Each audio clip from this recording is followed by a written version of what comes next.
Thank you. Thank you very much. We're now going to move over to Mr. Bezan. Welcome, sir. 5 minutes. It's a pleasure to be able to join committee today, and I want to thank all of you, the witnesses, for their very honest and forthright presentations. I'm proud to be part of a government going back for the last 2 decades that Canada has been such a strong supporter of Ukraine. Starting with Brian Mulroney recognizing the independence of Ukraine in '91, and I was proud to be part of the official delegation led by Prime Minister Stephen Harper just a short while ago.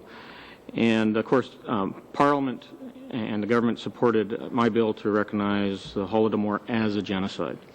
And the headache that Ukraine suffers from today is as a result of that genocide, the Holodomor. What we see here with ethnic Russians that were brought in to replace all the millions of Ukrainians who were killed are now influencing this whole political process based upon ethnicity rather than based upon what's good for Ukraine. I was there to witness the last presidential elections.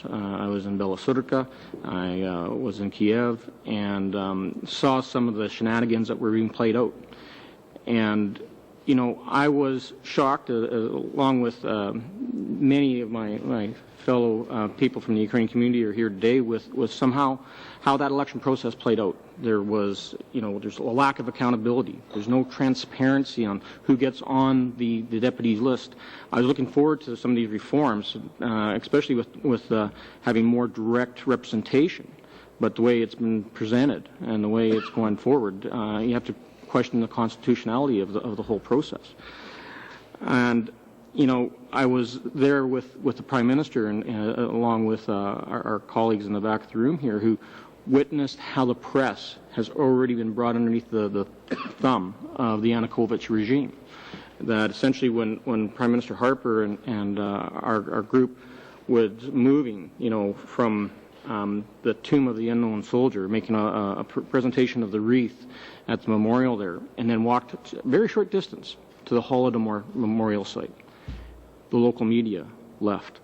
They weren't welcome at that site. Only the Canadian media were there. Same thing when we were in Lviv, where the Prime Minister made the strong declaration that the Holodomor was a genocide. And there was no local media that were allowed in that room. Canadian media were there. But we could see that influence already. So I have to just ask, Canada's got a number of agreements with Ukraine, a youth mobility agreement, we're negotiating a free trade agreement, we have financial transactions agreements.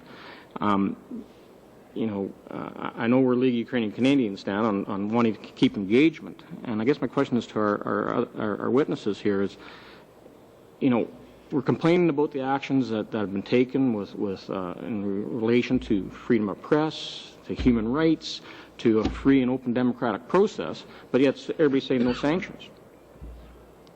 And if you think, and at least in my opinion, that Yanukovych and his entourage are sitting there as cabinet ministers going, well, look what we've got away with already.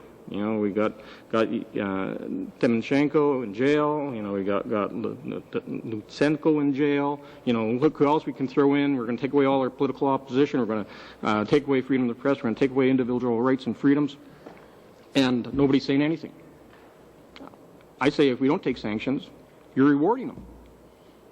So I'm looking forward to some feedback on that. Ms. Cornish. I would be delighted to mention it, to totally agree with you that I think at the moment any sort of statement that lets Yanukovych and co. think that they have got away with it is extremely dangerous. And I would just mention, on top of Timoshenko, Lutsenko, whom everybody mentions, just recently another person who was a definite candidate for the parliamentary elections, Avakov from Kharkiv, who was the governor, has just been put on the international wanted list and will doubtless not return to Ukraine in order to take part in elections that he would have certainly got into parliament.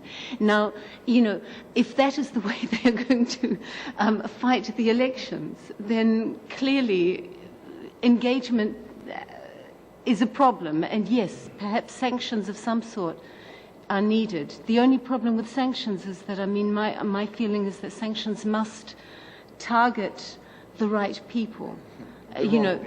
Oh, the wrong people, exactly. Thank you. Yes, a very good correction.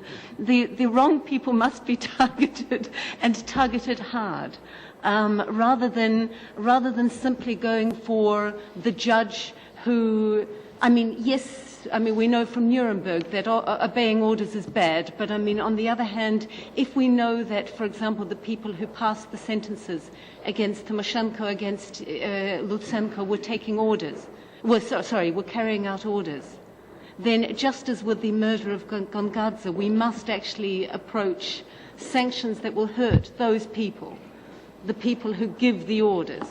And yes, I think sanctions may well be required.